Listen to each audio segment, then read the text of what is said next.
Welcome back, YouTube. In this video, we're going to do an update on price action for Dogecoin. I'll talk about the fact that we've had around 5 green days so far, getting a little pushback here. You can tell by the look of this wick here for the price action. But overall, we're still green, right? And you can see that there's some profit taking here around the 43-cent range. If you watched the video I posted yesterday, I said that once we hit 35, we're going to be in a gap zone. And that opens up the trajectory for us to go to around 45 cents. So right now we have a high of around 44, looks like 44, 43.9. So relatively close here with that estimation here of the price swing. So what we're going to be looking for is an opportunity here to really just build out a floor. And I think that's going to be the most important thing here for crypto in general, not just Dogecoin, but I think this is going to be really important for building the strength of this movement. I'm going to change pace here before we get deep into the charts and take a look here overall at the liquidity coming into the market and get a bigger view, a bird's eye view, I should say, on price action here. So going over to coin market cap, let's see. 24 hours into Bitcoin, we're looking at around 143 billion. Dogecoin is still in the number 6 spot with a $15 billion lead on XRP, with around 40.3 billion in the last 24 hours. Still 7-day, 124%. And even now with this push down, we are still up 15%, roughly 14.5%. Roughly in the last 24 hours, and even up on the hour, 0.61, holding around the 37 cents range. Again, less than 100% away from taking the number 5 spot from BNB. So we are doing extremely well here, and I do believe that by the conclusion of this bull run, especially when we go into peak bull run, I do believe we'll be in top 5 and possibly in top 3. Because if you notice here, I don't want to get sidetracked, but if you notice that there's only a $10 billion difference between BNB and Solana. So that's literally not that big, especially when we're talking about $1 Dogecoin, because if we're talking about $1 Dogecoin right now, I want to put this into perspective. We have around 146 billion coins right now. So just imagine $1, right? So we're talking about 146 billion market cap. That puts us at number 3. That actually puts us right now, if we're looking at Tether, that puts us around 20 billion above where Tether is right now. So that puts us as the top 3 crypto. So I want to put that into perspective here when we start talking about $1 Doge and stuff like that. But I know that's a ways out, but I just kind of wanted to mention that. Bitcoin is doing extremely well. 87,992 right now, just a hair below 88,000. 27% on the 7-day, 0.38% on the 24. Down 17% on the hour.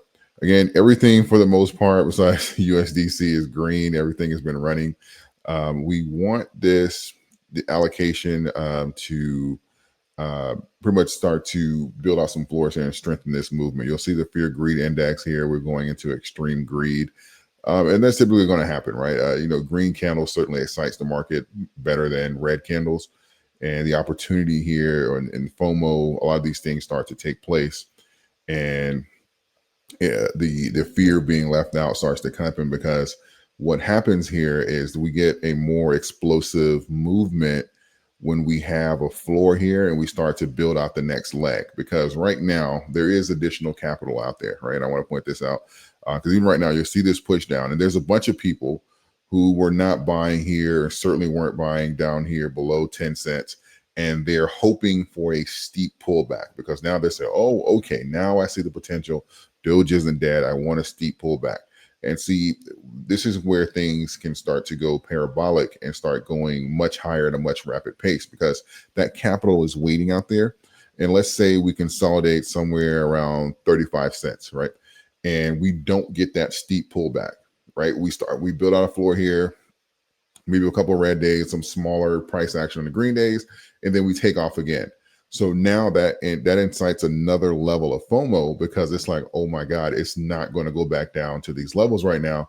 I had better go ahead and get in, because, obviously having a smaller position or no position at 10 cents or 18 cents is worse than having a position at around 30 cents. So now you have people that are willing to buy at all of these levels. And that's how you start that extreme FOMO, and you're able to kind of build on that momentum and go a lot higher.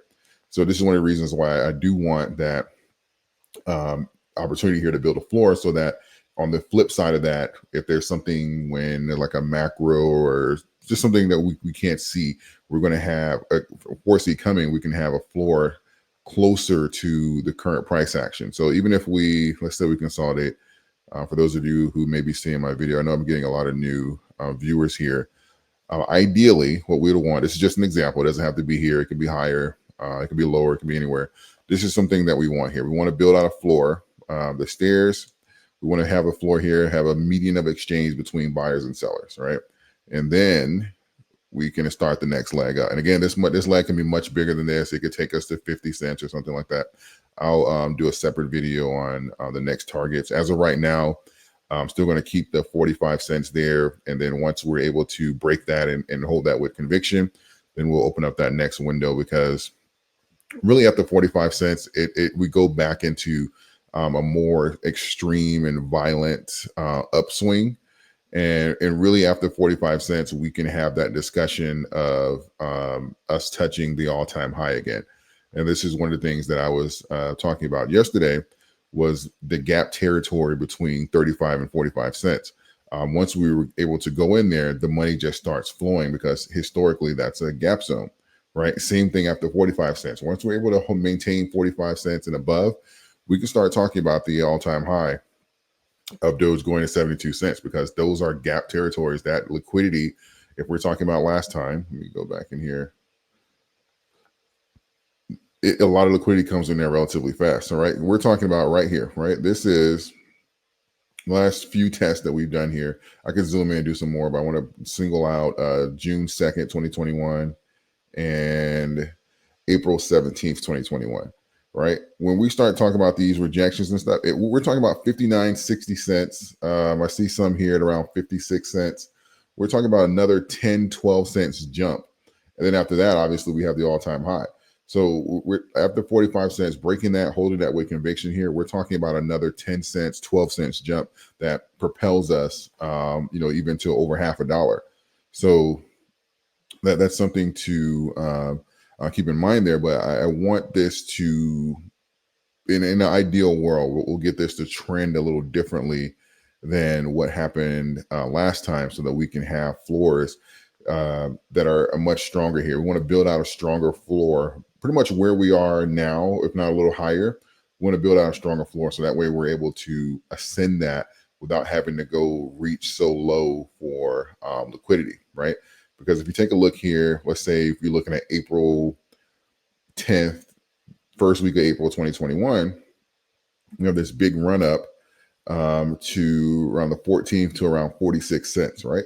But where was the liquidity at? The liquidity was 20 cents lower, right?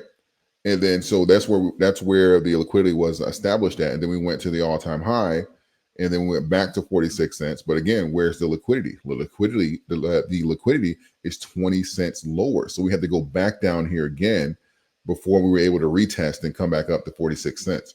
And what that does is that creates a lot of volatility in the market, and it takes a lot of momentum to go that far down and to build that momentum back up to go retest. So the tighter that these pools of liquidity are to our current price action, it gives us the strength to go higher a lot faster and give us a lot more stability when we're doing those retests higher. So this is one of the reasons why you don't want your liquidity 100% below your current price action, 50% below your current price action. You want to build out those floors here. I know it's not as exciting as the green candles and green over green and 20% today and 20% tomorrow and 20% the day after that. I know that's not as exciting, but I promise you in the long run, it's going to benefit everyone if we have a pattern that looks something like, I was trying to do this.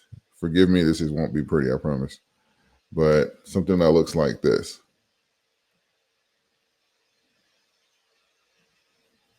Right? Because now when this is somewhat parallel to the all-time high, right? So now instead of there being a straight line and saying, hey, where's our pool of liquidity at, you know, you don't want it to be down here at 24 cents or something like that. If we're up here at around matter of fact, let me zoom out. Up here at around like 72, 76 cents, you don't want it to pull liquidity to be down here at, you know, 23 cents. You want to say, okay, where are we likely to get that opportunity here for additional capital to come in? Where are buyers and sellers most likely to agree? Oh, look, we have a decent floor here at around 60 cents, right? So that's gonna be an opportunity here. So instead of saying, okay, are we going to go higher? Now we can bounce and regain momentum from 60 cents versus 20. And then you say, oh, okay, well, the 60 cent floor failed, or it wasn't enough liquidity there. Where are we going to grab additional liquidity at? Okay, and then again, these are just examples. Oh, okay, here's some at 36 cents or 45 cents. And this is going to give us the strength here to maintain and certainly go above, and certainly give us the best opportunity to go above that $1 range. So that's one of the things that we're talking about here, about having these green days in a row. The green days are absolutely fine. I am all for green. Who doesn't like it? But I like what I'm seeing here in the market, which is kind of like a slowdown and us determining where buyers and sellers are going to agree to enter the market, right? Because when you have things where it's all buyers, because that's pretty much what this is. This is buying overwhelming in here right now. We have, obviously there's selling going on as well, because that volume is consistent between buying and selling. It's not necessarily just purchasing power, but obviously buyers are overwhelming the people that are selling. So you will have an opportunity here to say, okay, well, everybody's in profit. So now it doesn't matter where they sell at, right? And it is something that we kind of want to paint a picture of for the stability of the market. Same thing. Oh, before I switch, what we talked about here, which is this orange line, this 72 crossing the 200. Brilliant here. This is a much stronger signal than the 14 crossing the 200 that we've seen here. So this is an indicator letting us know that we are in a very strong upswing. And this is also a very strong indicator telling us that based off of the trends, the best is yet to come. There's still a lot of room for an upswing here with Dogecoin, and BTC is showing similar opportunities. What we're going to look at, again, I use the example here for the floors, but we have some red here in Bitcoin. This is what we want to see, right? We see that the red is here. It's probably going to close down for the day, but you see it tried to push it down to around 85. Buyers came in, pushed the candle back up. And then if we can get a few days like this, so you don't want a weak floor, a few days like that, that's going to give us an opportunity here to build out a floor and have a median of exchange between buyers and sellers. So as Bitcoin goes over 6 figures, we have some support here at around $90,000. That is perfect.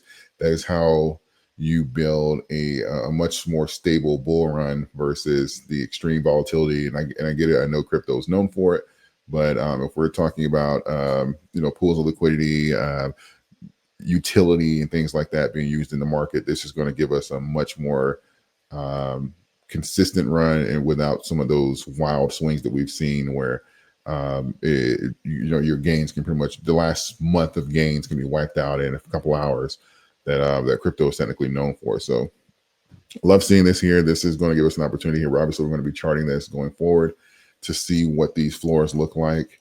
And I can say this, and then we go to bed tonight or around midnight, it takes off again, and then we're at 50 cents. Obviously, this is an ideal situation to build out a floor. This can certainly continue going up very aggressively. But what I am saying is that at some point, relatively soon, we need to start building out a floor here if we're going to get some retracement as well. So I think that's going to give us an idea. But overall, this candle is huge. It's looking like we're going to close higher for the 5th day in a row, and even potentially carry that momentum over tomorrow for the 6th day in a row. So overall, that is my price update. Let me know if you found value in this video. Please consider subscribing to the channel, like the video, share it with a friend. Let me know your thoughts in the comment section, and I will see you guys in the next one.